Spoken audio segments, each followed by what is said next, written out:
Your Excellency, honorable members, distinguished guests, ladies and gentlemen, it's now my singular honor and privilege to invite His Excellency, the President of the Republic of Kenya and Commander-in-Chief of the Defense Forces to address this special sitting of Parliament. Your Excellency, you're most welcome.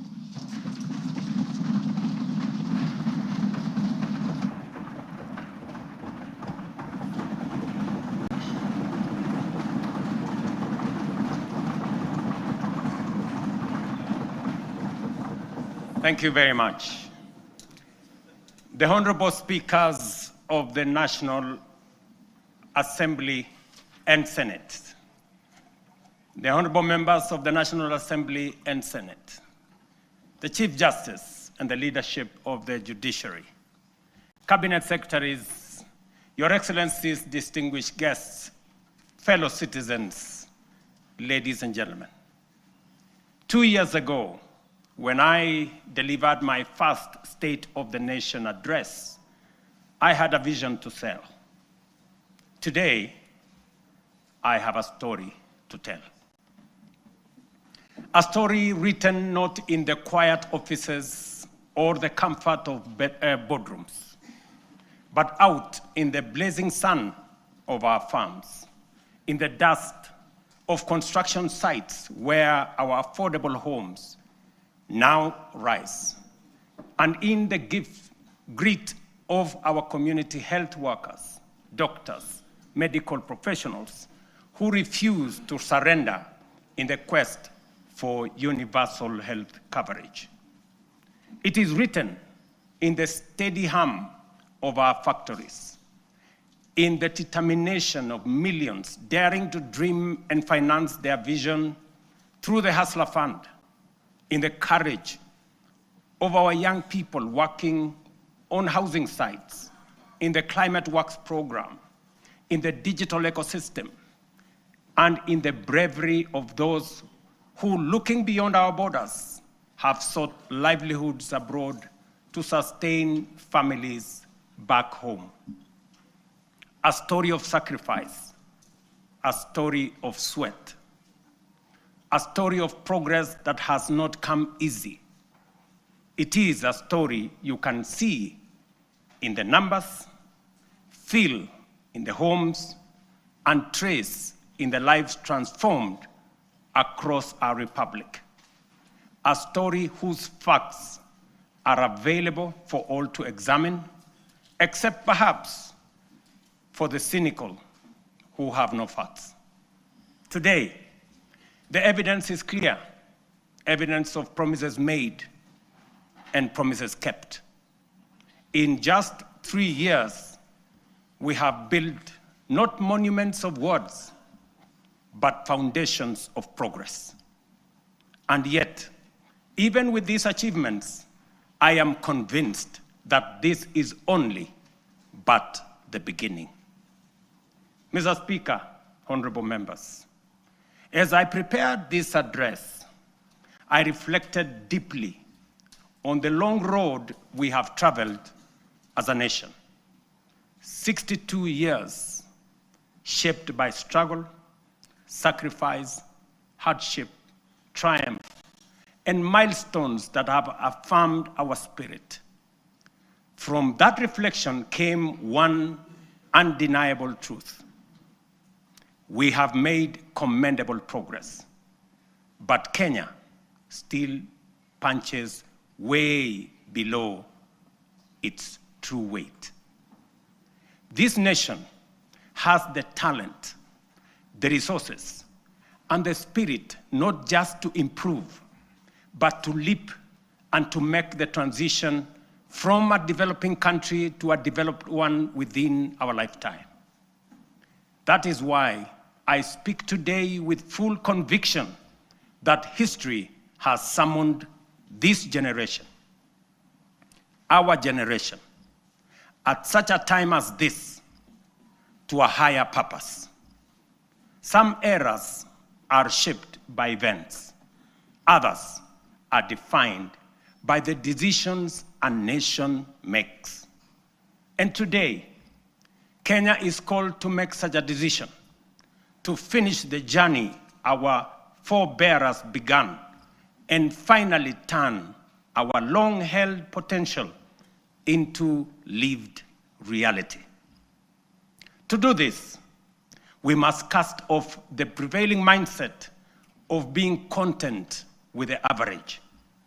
We must step beyond the comfort of the familiar and the ordinary and reach with courage, clarity, and conviction for nothing less than excellence and greatness.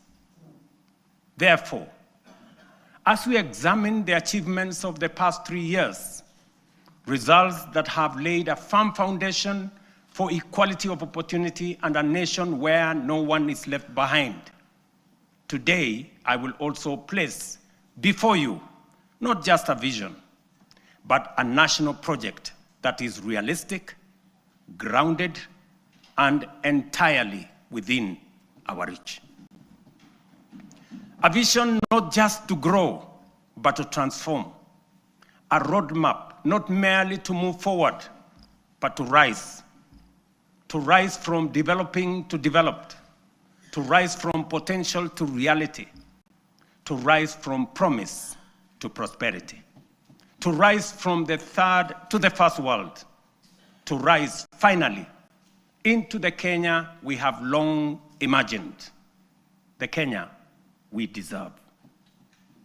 For long, our ambition was held hostage by small thinking and ordinary expectations. But that era must now be confined to the past.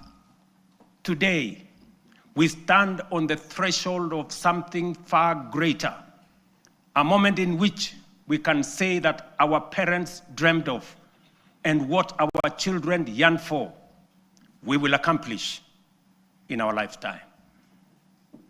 As we know, this is achievable because others have done it before.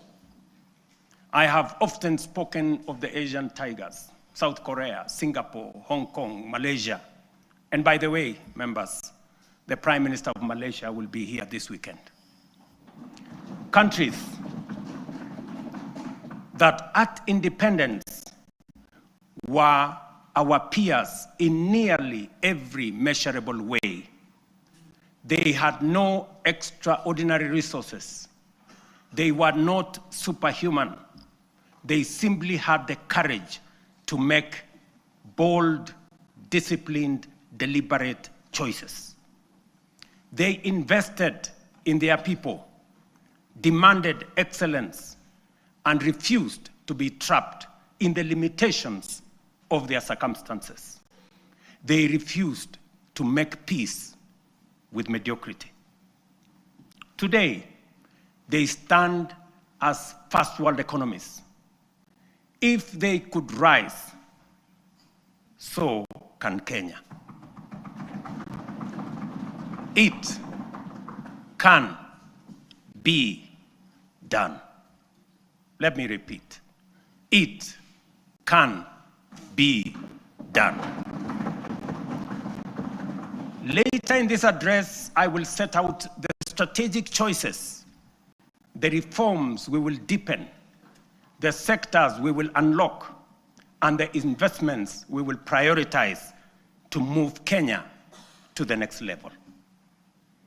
I say all this not as a personal badge of honor, but as a recognition of what we have achieved together, the Kenyan people, the leadership in all arms of government, and across all political formations.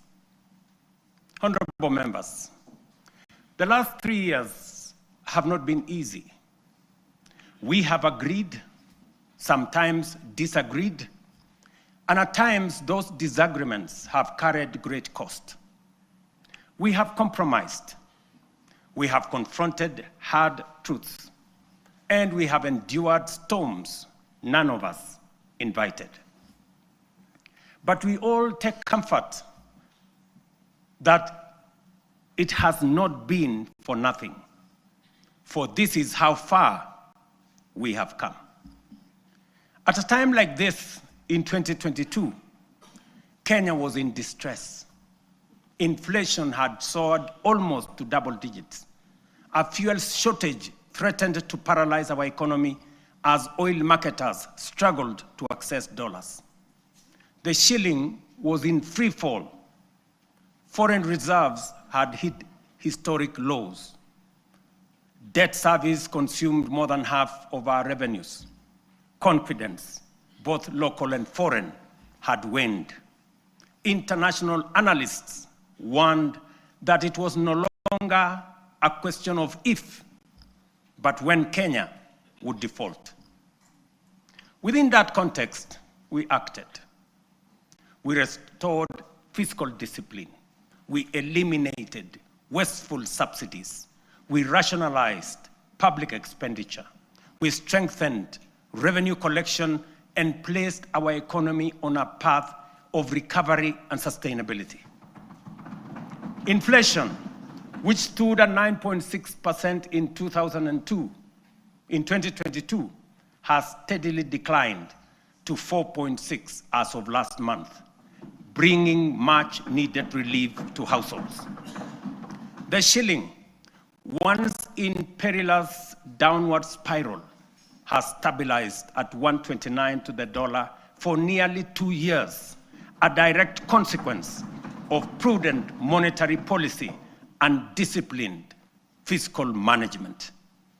Our successful Eurobond redemption signaled to the world that Kenya honors its obligations.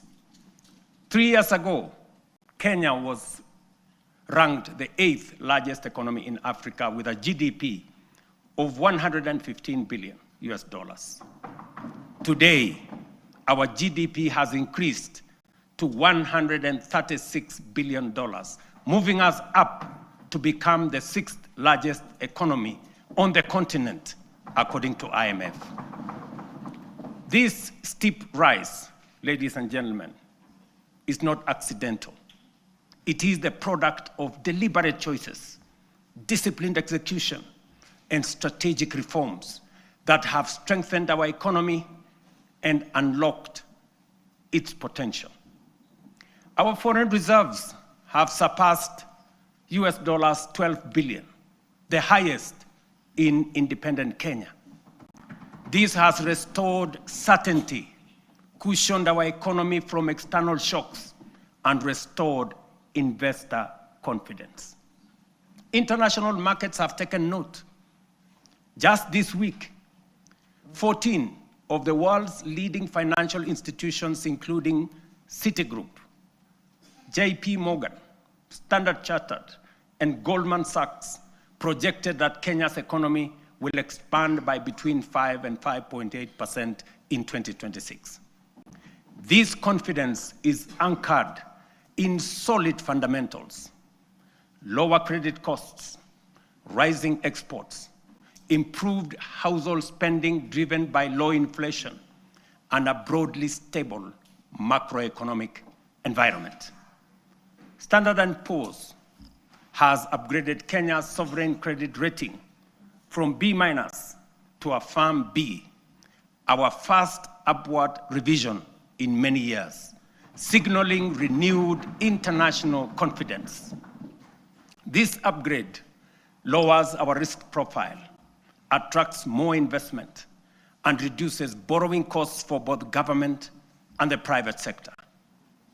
Fellow citizens, our foreign direct investment has more than tripled from US dollars 463, or about 60 billion shillings in 2021, to US dollars 1.5 billion, almost 195 billion Kenya shillings in 2024. In the last 36 months, over 300 new businesses, including 500 foreign companies, have registered and set up shop in Kenya, reflecting renewed confidence and improved ease of doing business. The Nairobi Securities Exchange has recorded a powerful resurgence, now recognized as one of the best performing emerging markets globally. Since January 2025, investor wealth has grown by over 1 trillion shillings, driven by a broad share price rally that has reestablished the Nairobi Securities Exchange as a premier asset class. The NSE is on track for its strongest performance in over a decade, building on last year's remarkable gains. This renewed vibrancy is a clear vote of confidence in Kenya's direction and in the reforms we have undertaken. In short, Mr. Speaker, honorable members, the world's most respected economic assessors and market sentiment are affirming that what we already know, that our economy is strengthening, our prospects are brightening, and confidence in Kenya is rising. Our critics, the high priests of eternal pessimism, who criticize without responsibility and tear down without offering alternatives, will want you to believe that our economy is going in the wrong direction. But while everyone may speak their mind, and that is the beauty of our democracy, no one is entitled to manufacture self-serving falsehoods and traffic them as facts. And facts are exactly what I present here today: clear, verifiable, and indisputable. Mr. Speaker, one of the greatest contributors to the high cost of living is the cost of food. Kenyans in 2022 marched with empty sufurias, a stark symbol of frustration and unbearable cost of basic commodities. From the very outset, we made an intentional and strategic decision to subsidize production and not consumption. We understood that lasting relief would not come from temporary subsidies and price controls, but from strengthening the foundations of agricultural production. We also recognized that agriculture is not merely another sector of our economy. It is the lifeline of our nation. If we were to secure households, stabilize prices, create jobs, expand industry, and spur exports, agriculture had to be the fulcrum of our transformational agenda.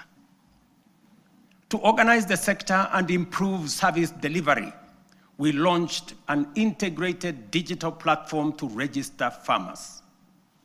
In 2022, fewer than 300,000 farmers were on record.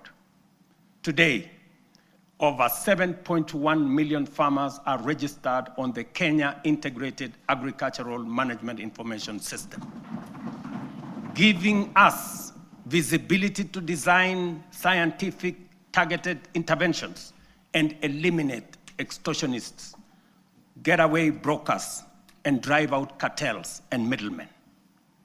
This has enabled us to implement the fertilizer subsidy program at scale.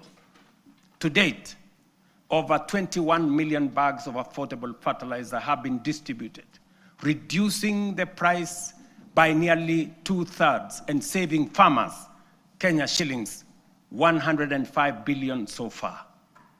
This year alone, we delivered 7 million bags of fertilizer and 35 million kilos of certified seed. And next year in 2026, we plan to distribute 12.5 million bags across all the 1,450 wards, ensuring every farmer has access to affordable inputs. The impact has been phenomenal. Productivity in all our agricultural sectors has gone up. National maize harvests have risen from 44 million bags in 2022 to 67 million bags in 2024, setting the stage for a historic harvest this year of 70 million bags. The results are visible in markets and homes. The price of a 2-kilogram packet of flour has fallen from what it was 250 in 2022 to as low as 130 today. For millions of households, this is meaningful daily relief. The transformation across our value chains is equally compelling. Tea production has grown, with earnings rising from Kenya shillings 138 billion in 2022 to Kenya shillings 215 billion in 2024, a 56% increase. The coffee sector, once on the brink of collapse, is roaring back. Nearly 50,000 seedlings have been distributed. Earnings have risen from an average of Kenya shillings 70 per kilo to now between 120 and 150 shillings per kilo. We are on track to increase exports from 48,000 metric tons to 60,000 metric tons this year, and projected to reach 150 million tons in 3 years' time. Edible oils acreage under production expanded by 90% between 2022 and April 2025, cutting the edible oil import bill by 17 billion in 1 year.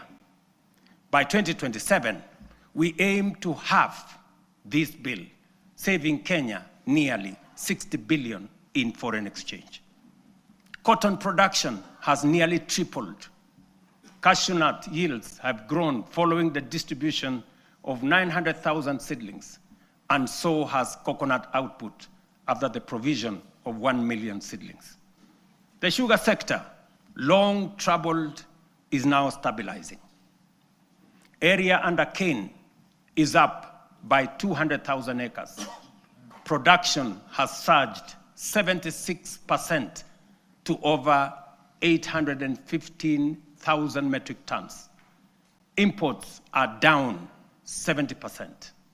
To secure this process, we have leased Nzoia, Muhoroni, Sony, and Chemelil factories to competent private sector operators. Our livestock value chain is rising. Leather exports are up 56% to Kenya shillings 2.5 billion. Local shoe production now exceeds 11 million pairs, and meat exports have grown 45% to 12.5 billion. In dairy, milk production has surged to 5.3 billion liters, while exports have nearly doubled to 9.4 billion. Dairy farmers' support has enhanced with the installation of 230 new milk coolers.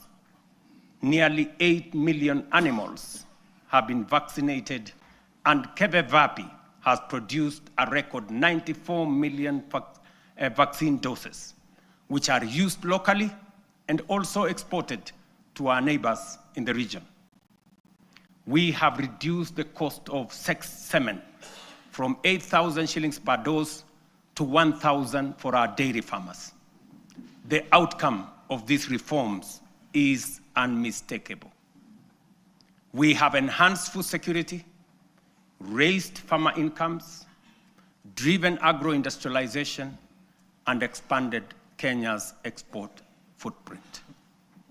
This is the transformation we promised, now unfolding across our nation, fulfilling the national values and principles of governance, particularly sustainable development, as required under Article 10 of our Constitution.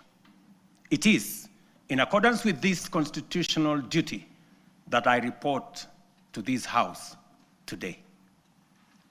Mr. Speaker, honorable members, let me now turn to healthcare, the foundation of human dignity and the heartbeat of every nation that chooses compassion over neglect.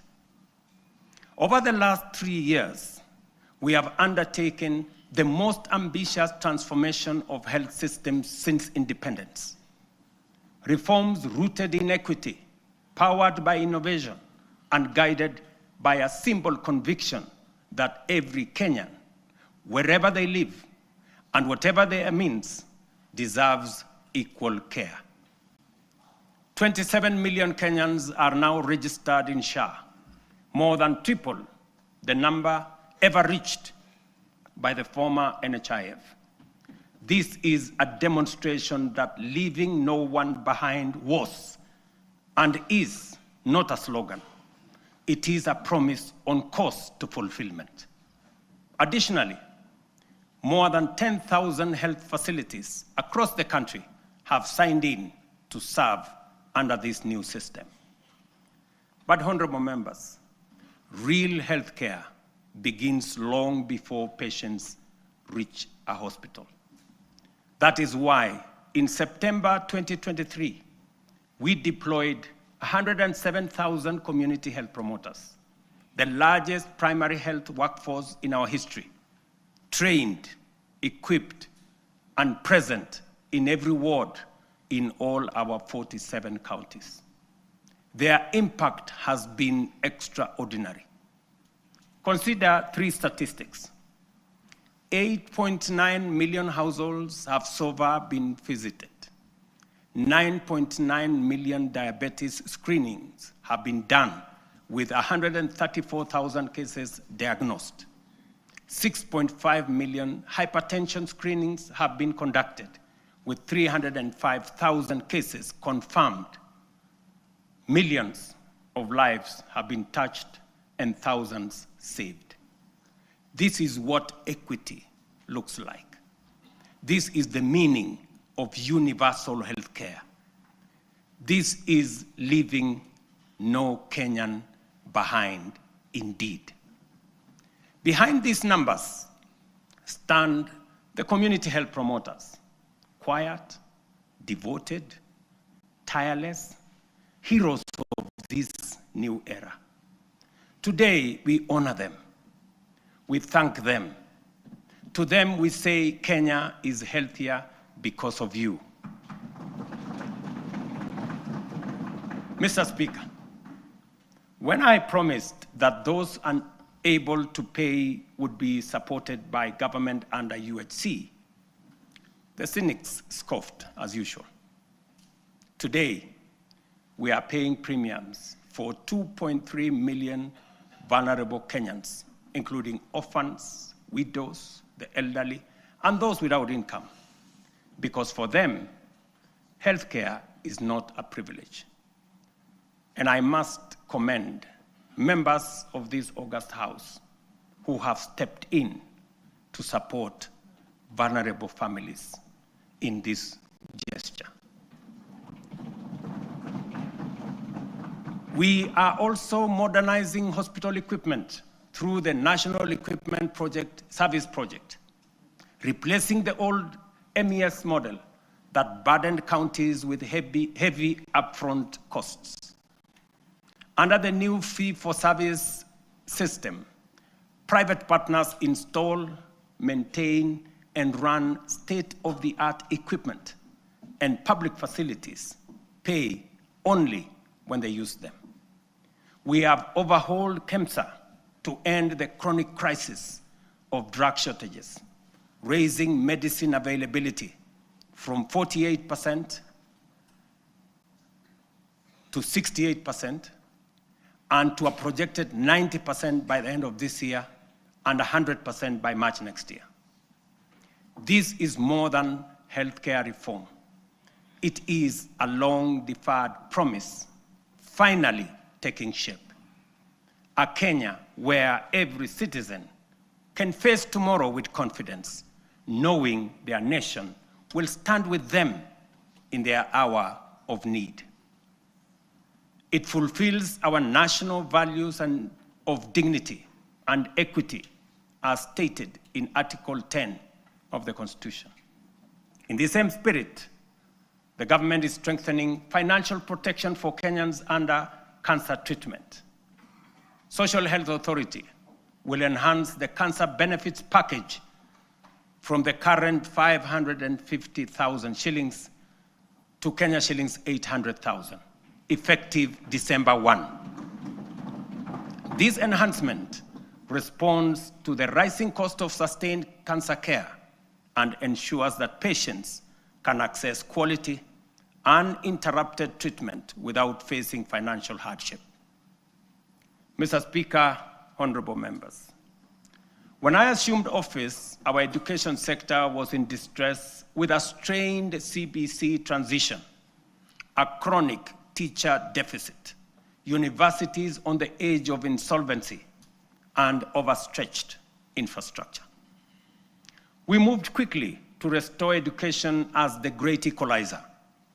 Through the student-centered funding model, scholarships and loans now follow need and merit, placing the learner at the center. Nearly 500,000 students have already benefited from this model. We then tackled the teacher crisis head-on. We have hired, as you all know, 76,000 teachers with 24,000 more to be brought in by January next year. That will translate to 100,000 teachers in 3 years, an achievement unmatched in the history of our country. Together with the national government CDF, we have delivered 23,000 new classrooms and 1,600 laboratories are under construction, easing congestion and giving CBC the dignified facilities it requires.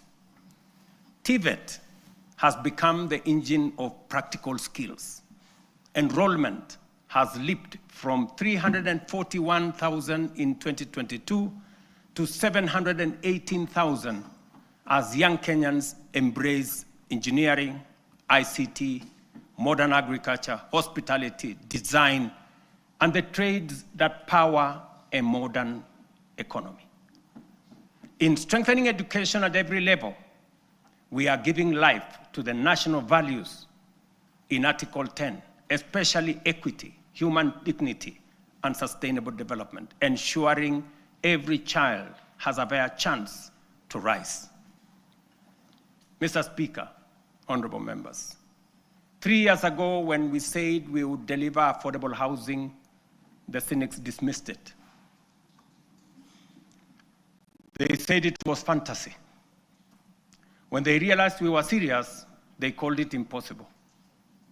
And when we broke ground across the country, they suggested that these projects would stall. Today, those doubts have given way to a very different question from Kenyans everywhere. How do I own one of these units? That is now the question. Across the country, we are delivering the most extensive housing rollout in Kenya's history. 230,000 affordable homes. And we meet student needs. 178,000 beds have been packaged for universities, TVETs, KMTCs, with 74,000 already under construction, transforming a sector where fewer than 10% once had decent accommodation.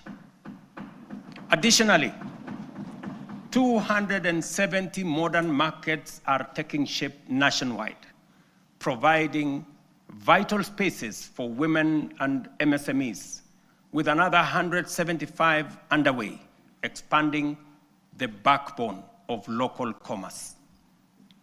And through the Nairobi River Regeneration Program, 44,000 young people are restoring the river corridor and preparing sites for 10,000 social homes along the renewed riverfront. The program, the housing program, including markets and hostels, has created over 428,000 jobs. Jobs that include architects, engineers, plumbers, electricians, carpenters, masons, steel workers, transporters, and thousands of MSMEs in fittings, fabrication, and interior design work. At peak next year, it will employ at least 1 million Kenyans. Honorable members, this program is far more than housing. It is a national empowerment engine, creating jobs, formalizing the informal sector, revitalizing micro, small, and medium enterprises, restoring our environment, and building resilient communities. It advances equity, dignity, and sustainable development, the very values anchored in Article 10 of our Constitution. Mr. Speaker, honorable members, allow me to turn to a sector that carries the hopes of nearly every Kenyan family, our micro, small, and medium enterprises. MSMEs are the backbone of our economy, the engine room of innovation, and the daily hustle of more than 15 million Kenyans. For decades, access to affordable credit trapped millions in frustration. Without collateral, there was no loans. For the millions blacklisted, every door of opportunity was shut. And when banks refused to take a chance, their dreams simply stalled. As promised, we broke that cycle. The Financial Inclusion Fund, the Hustler Fund, now stands as the largest financial inclusion program since independence, extending over 80 billion shillings to 7 million Kenyans. And those who were blacklisted, the 7 million once blacklisted Kenyans, have since repaired their credits. 3 million small businesses and their owners, previously locked out of the formal finance, are now banked. And 2 million Kenyans are now frequent borrowers. Today, through the Hustler Fund Bridge Facility, 800,000 entrepreneurs are accessing up to 150,000 shillings each without collateral to expand and grow their businesses. But honorable members, credit alone is not enough. Many young people do not lack ideas, they lack opportunity. That is why we launched Nyota, the National Youth Opportunities and Transformation Agenda, one of the most ambitious youth empowerment programs in our history. Over the next 5 years, Nyota will uplift 820,000 unemployed young people through apprenticeship, recognition of prior learning, entrepreneurship grants, digital skills training, and support savings. When the program is fully implemented, it will have placed 90,000 young people into work or enterprise, certified 20,000 into different skill areas, capitalized 110,000 businesses, and matched savings for 190,000 savers, while building capacity of 600,000 more to undertake government procurement under the ACBO program. Ladies and gentlemen, over the past 3 years, our digital transformation agenda has become one of the most powerful engines of renewal. A quiet revolution changing how Kenyans live, how they work, learn, or do business. We have expanded the fiber optic by 24,000 kilometers and moved from 0 public Wi-Fi hotspots in 2022 to nearly 1,500 today, connecting communities once left behind. We have set up 300 digital innovation hubs with 400 in the pipeline, gateways where ideas grow and enterprises begin. At the heart of this shift is digital government. From less than 400 services on eCitizen to 22,500, we have delivered one of the fastest digital migration in the world. Access is easier, efficiency higher, leakages sealed, and corruption pushed out. And as our young people are driving it, nearly 2 million have been trained in digital skills, and 300,000 now earn a living online through Ajira, Jitume, and our expanding business process outsourcing sector. Mr. Speaker, having set out the work of the last 3 years, it would be easy, almost comfortable, to pause congratulate ourselves, and settle into the warmth of modest progress. But comfort is how nations stall. It is how Kenya once slowed while the Asian tigers raced ahead. We cannot allow that. We will not allow that. And we must not allow it. Because this moment demands more of us. More courage, more ambition, and a refusal to settle for the ordinary. As I said earlier, we often speak of the Asian tigers with a reference that makes their rise seem like a miracle from a distant world. We marvel at how they journeyed from poverty to industrial powerhouses, from aid recipients to exporters of world-class goods. And we ask, what secret advantage did they have? History answers us plainly. They had none. Their rise was not magic. It was intentional and crafted through leadership, discipline, strategic investment, and uncompromising rejection of mediocrity. Their stories begin in ruins. The example of post-war Japan, with barely 2,000 kilometers of paved road, and South Korea, whose GDP per capita was nearly identical to Kenya's at independence.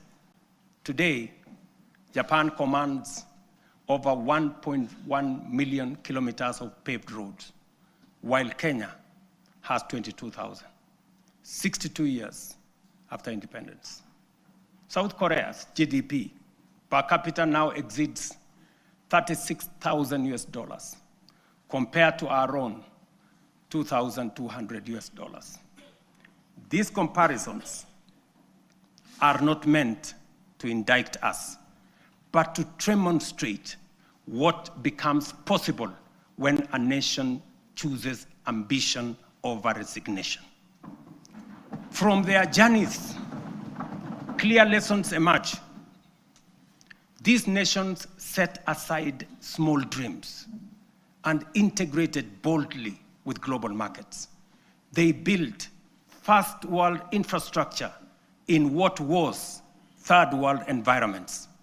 They invested obsessively in their people, the engineers, scientists, innovators, and technicians who powered their ascent. They generated electricity from all sources available to power their enterprise, innovation that led to manufacturing, industrialization, and progress.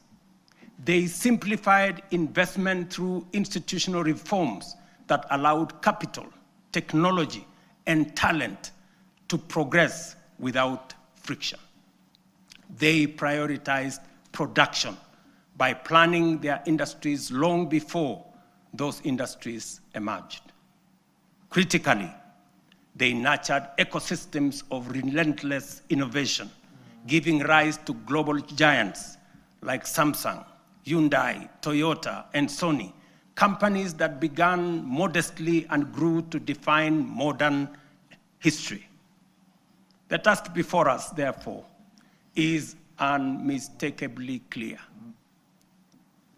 If Kenya is to grow at scale, we must raise our ambition. It is for this reason, Mr. Speaker and honorable members, that under my leadership, we are raising the bar of national ambition. And that is why I am today submitting a roadmap to take Kenya to the next level. We are committing to undertake a minimum of 4 major national priorities whose rationale I shall explain.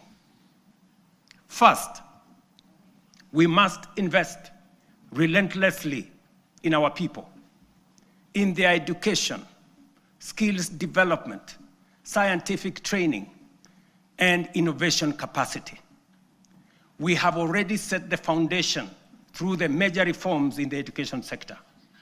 We have increased the education budget from 490 billion in 2021 to over 700 billion this year, which has facilitated better infrastructure in our education system, more teachers and trainers, and enhanced funding for our colleges and universities.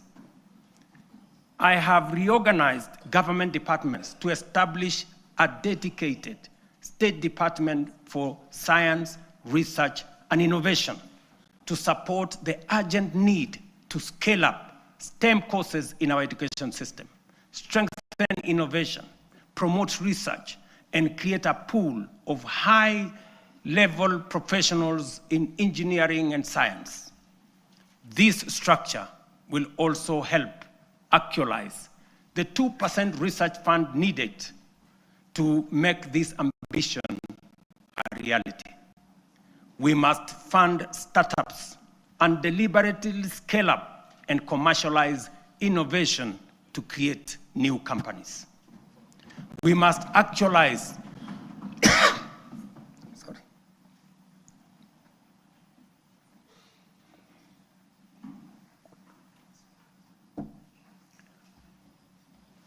We must actualize the National Research Fund, moving from the current 0.8% of GDP to 2% of GDP.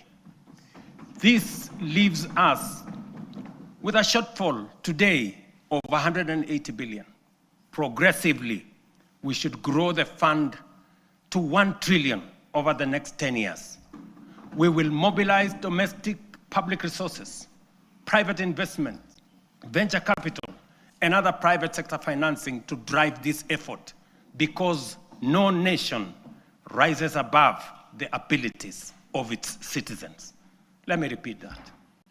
Gentlemen and ladies, no nation rises above the abilities of its citizens. And we must promote a culture of enterprise so that Kenyan companies can cross borders. The example of Safaricom's M-Pesa, growing from a local solution into a global financial platform, serving more than 70 million customers in 170 countries today. This demonstrates the possibilities we can unlock.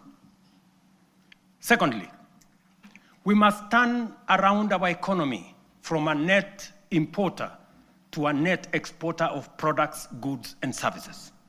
The most urgent being imports of food products that cost us 500 billion shillings every year. Just imagine. We are importing maize, wheat, rice, edible oil, to Kenya at a cost of 500 billion shillings every year. As I mentioned earlier, we have already made interventions to reduce imports of maize, sugar, edible oils, rice, wheat, but our efforts are undermined by the natural limits of rain-fed agriculture. We can no longer allow the clouds to determine whether our people eat or not. We are able to produce enough for domestic consumption and exports. Expanded modern irrigation is now necessity and the only path forward. We are endowed, ladies and gentlemen, honorable members, with arable land, yet we all know only 15% of Kenya can support rain-fed agriculture. And this limited area is what we have relied on to feed the entire nation. While 85% of Kenya does not receive sufficient rainfall, if we harvested and stored rainwater, we can bring vast arable lands in these arid and semi-arid regions into productive use. With the dams, we can transform our arid and semi-arid areas into hubs of agricultural production, even in the absence of rainfall. We must never give up on the potential of these regions simply because they receive little rain. And we must never confuse the lack of rain with the lack of water.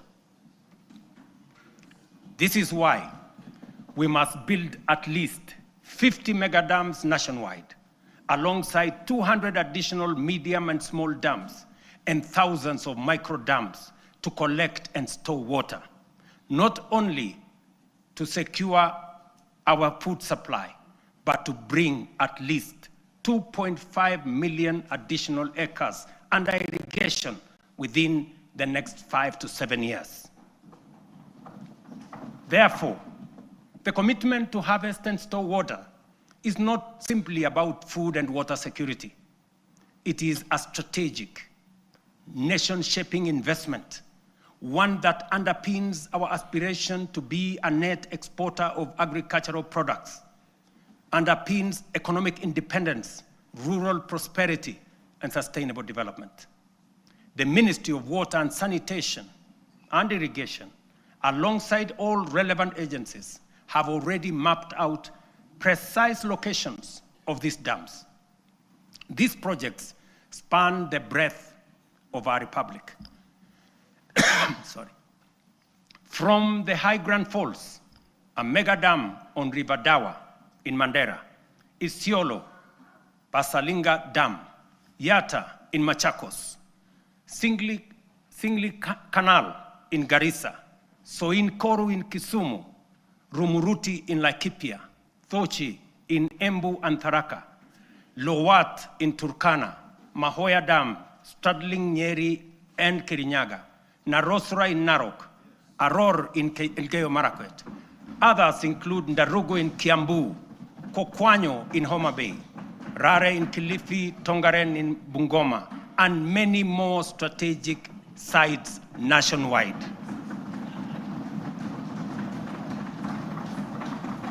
Mr. Speaker, expanded irrigation will also supply the volumes, consistency, and quality of raw materials required for our next economic frontier, which is agro-industrialization.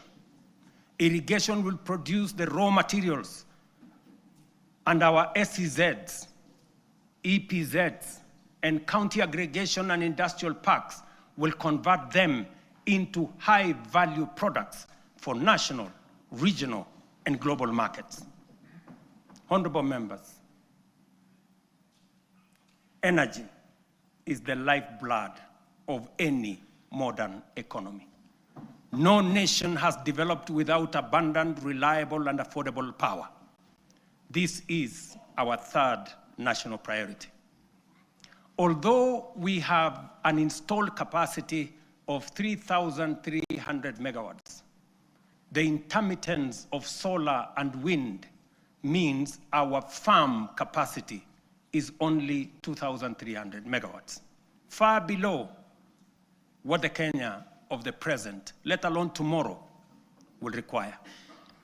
To drive domestic electrification, industrial manufacturing, e-mobility, green industrialization, digital expansion, and a technology-enabled future, we must dramatically expand power generation. Kenya is blessed with diverse, largely underexploited renewable sources, including geothermal, solar, hydro, wind, and nuclear. To undertake large-scale value addition, agro-processing, manufacturing and industrialization, sufficient, affordable, and reliable energy is a top imperative. Modern technologies, such as data centers and artificial intelligence, require large-scale energy supply.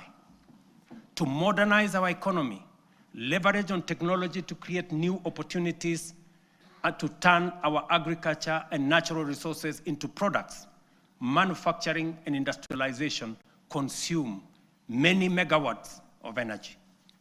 As a result, we have to generate an additional 10,000 megawatts in the next 7 years, so as to move our country to the next level and undertake the transition necessary for our growth. Our fourth national priority is transport and logistics. As the region's economic and diplomatic hub, home to the United Nations' largest office and only office in the Global South, and the 6th largest economy in Africa, Kenya must maintain world-class seaports, airports, highways, and digital corridors. Efficient transport and logistics are the backbone of our competitiveness.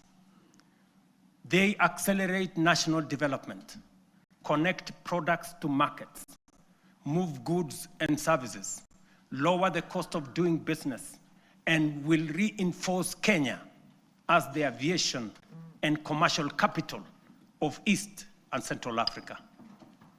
History teaches us that nations rise on the strength of transport and logistics. Japan's post-war revival, enabled by strategic road expansion, is a clear example.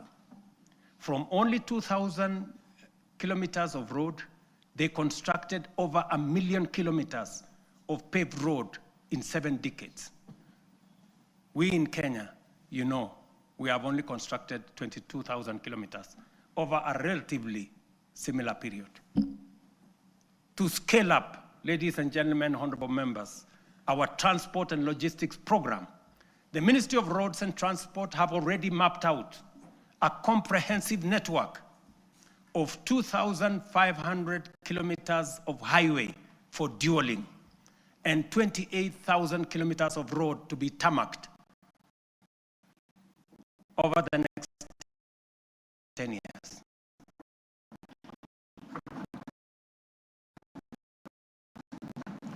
We will onboard private-public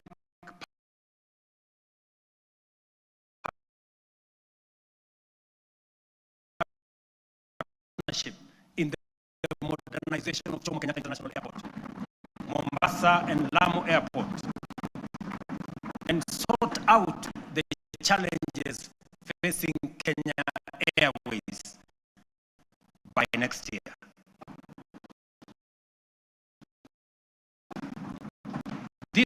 This work is already in progress. Next week, I will launch the dualing of the 170-kilometer Rironi Naivasha Nakuru Mausa Metro. On the same day,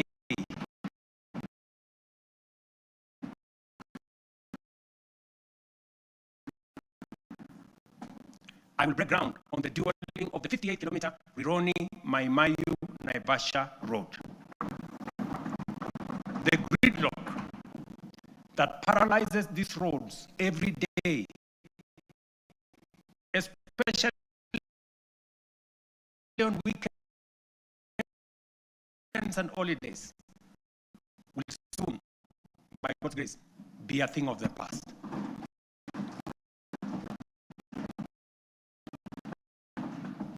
Additionally, roads earmarked for dualing include Muthaiga Kiambu Ndumberi, Machakos Junction Mariakani, Mau Summit Kericho Kisumu,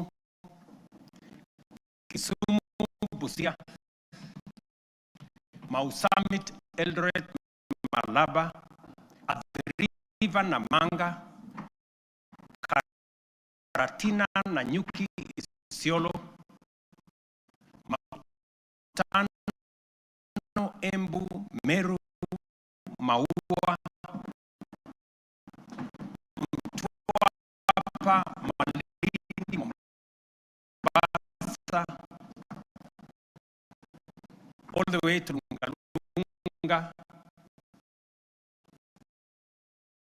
Kericho Kisii, Migori, Isabenia, and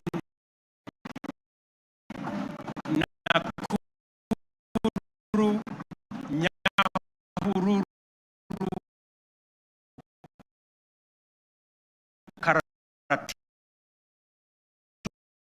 Karatina, Kisii Oyugis Ahero, the Northern Bypass, James Kishuru Roads, Bomas, Karen Gong, and Bomas Ongata Rongai Kiserian, including Gong Isinya and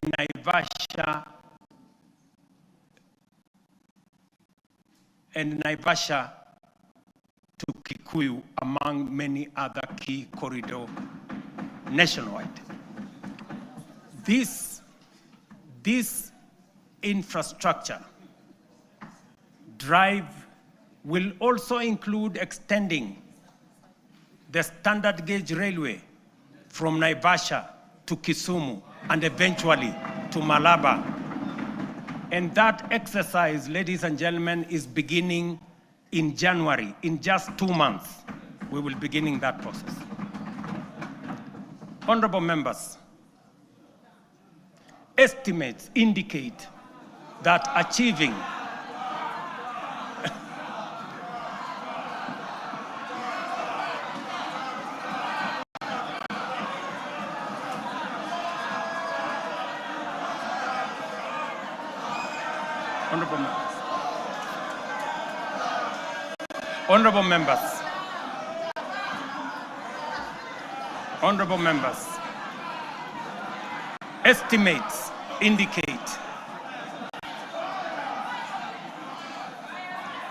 Honorable members, estimates indicate that achieving these 4 priorities will require at least 5 trillion.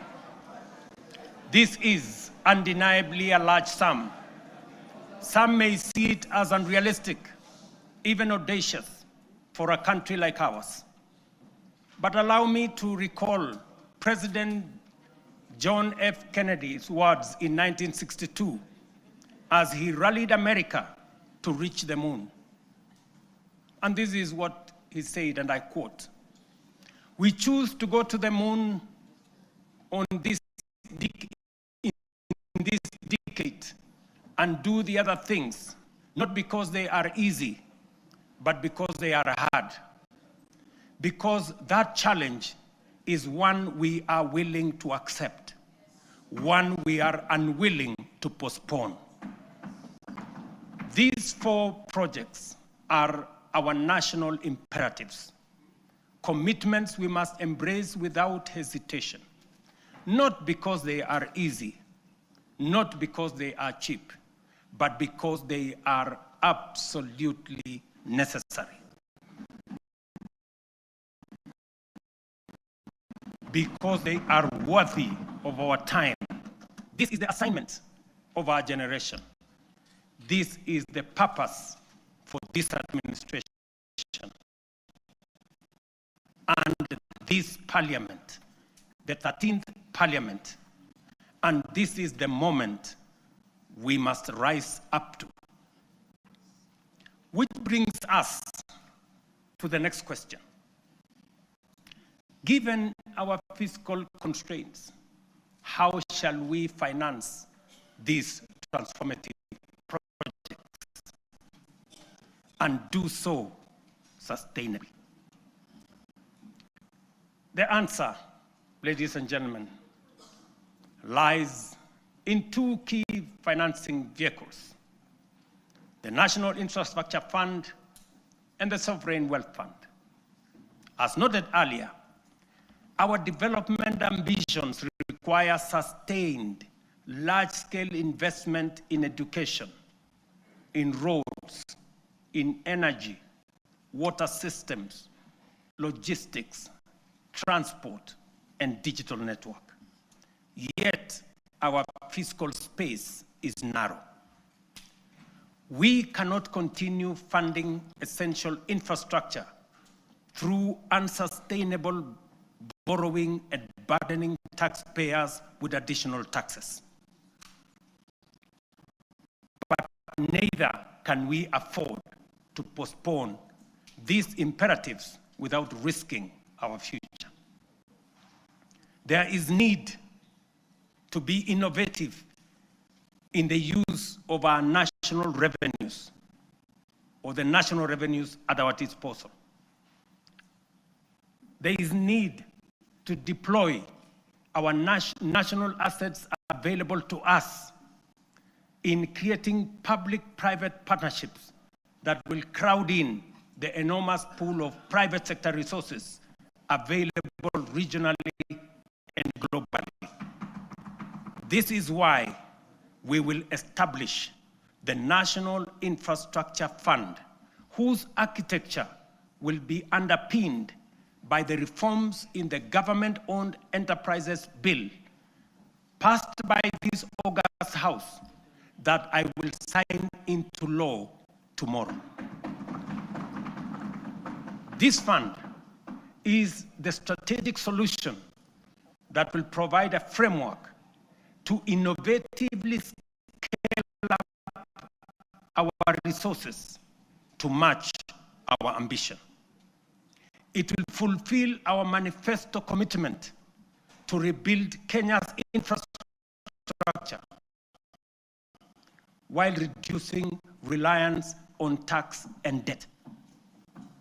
We will do this by using budgeted resources prudently and introducing a financing architecture that leverages capital markets, diversifies ownership through unlocking of national assets through privatization, and use PPP frameworks to channel private capital into public priorities. For decades, Kenya has privatized major public assets, from Kenya Airways to KenGen, from Kenya Re to Safaricom. Yet, we cannot point to enduring national assets built from privatization proceeds because the funds were absorbed into budgets and spent. The National Infrastructure Fund will break this cycle. All proceeds from privatization will be ring-fenced, preserved, and reinvested into new infrastructure and wealth-creating assets. When ownership shifts to the private sector for efficiency, the benefits to the public will not diminish, they will multiply. For every shilling invested from privatization proceeds, we aim to attract 10 shillings from long-term investors drawn from pension funds, sovereign partners, private equity, and development finance institutions. This multiplier will allow us to build critical infrastructure without adding to tax or debt burden. This model is proven. Australia's Future Fund, Singapore's Temasek, and UAE's Mubadala demonstrate that commercially run public investment funds can grow national wealth and deliver transformative infrastructure.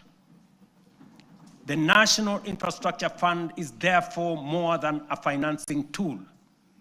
It is a generational strategy, preserving value, mobilizing capital, accelerating delivery, and ensuring Kenya becomes stronger, wealthier, and more competitive.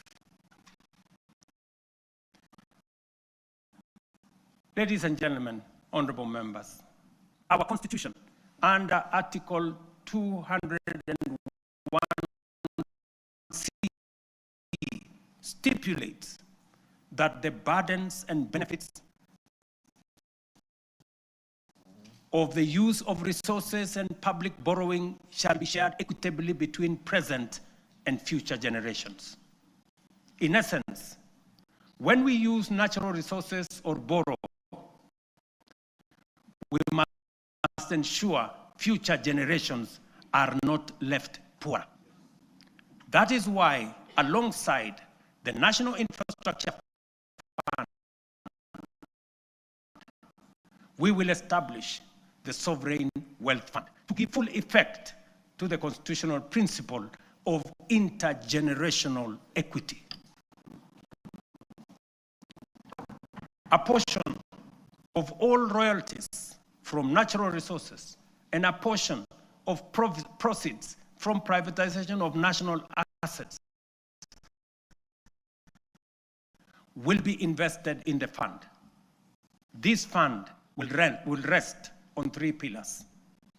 Number 1, savings, to be invested for the future, as countries like Norway, Kuwait, Saudi Arabia have done with trillion-dollar funds.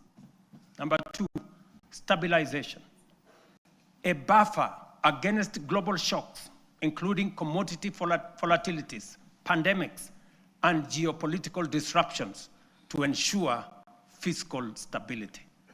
And number 3, infrastructure. A carefully managed share will be invested in commercial terms to attract private capital to national projects while growing public wealth. History has already warned us. Along our coast region, titanium deposits have been exploited and depleted.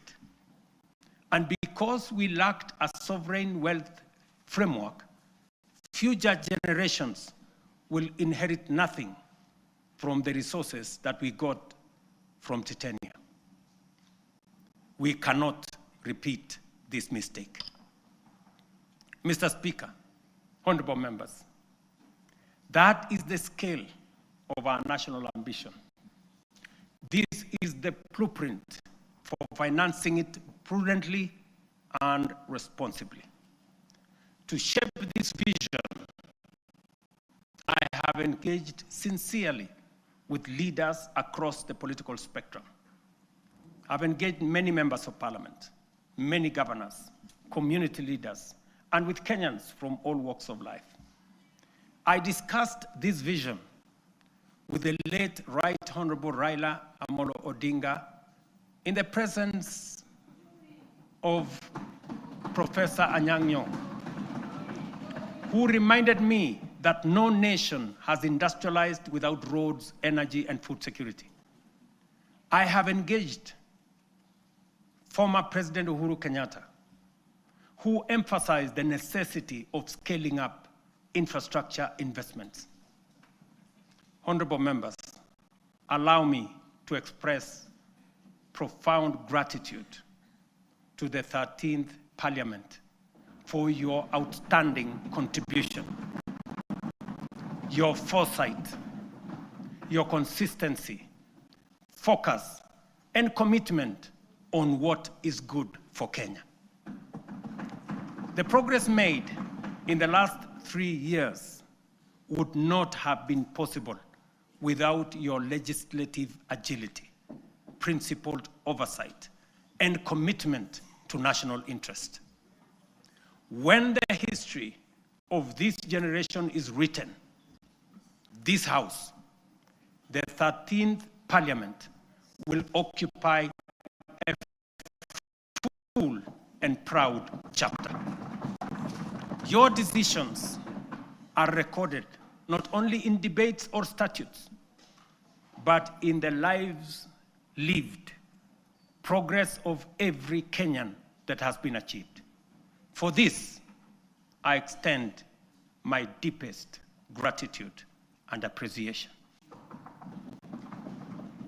I also extend heartfelt thanks to hard-working Kenyans who have diligently fulfilled their civic duty to the nation, giving life to the constitutional values of equity, social justice, and sustainable development. You Kenyans have shouldered the weight of nation building. Future generations will feel the impact of your sacrifice, and they will honor you as the generation that helped change the trajectory of our republic. As I conclude, I reiterate that those of us in leadership must bear in mind one critical lesson. Leaders are not ultimately judged by the vision they carry, or the statements they make, or the mantra they repeat. They are judged by the actions they take, the values they generate, the difference they make, and the impact they leave in the lives of the people. Mr. Speaker, honorable members, let history record that this generation refused to be timid, that we chose ambition over fear, action over excuses, and progress over false comfort of low expectation. Let it be said that when Kenya stood at crossroads, we reached for the higher path. The work ahead is formidable, but so is the Kenyan spirit. This is our moment to lift Kenya to the next frontier. This is our moment to shape a nation worthy of its promise. This is our moment to rise.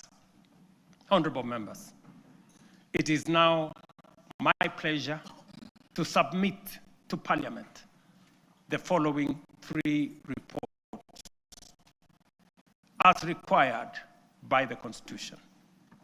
Number one, reports on all measures taken and progress achieved in the realization of the national values as I have espoused.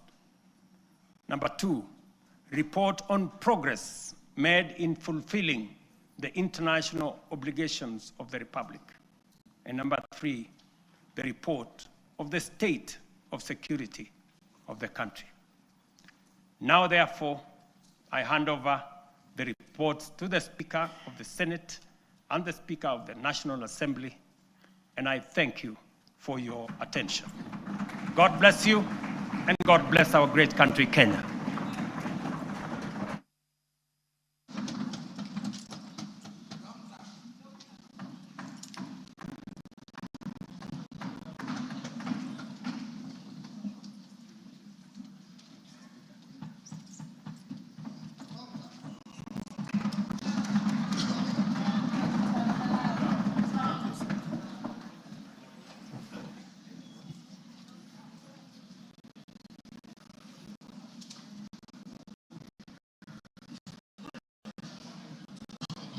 Honorable members, let us be upstanding.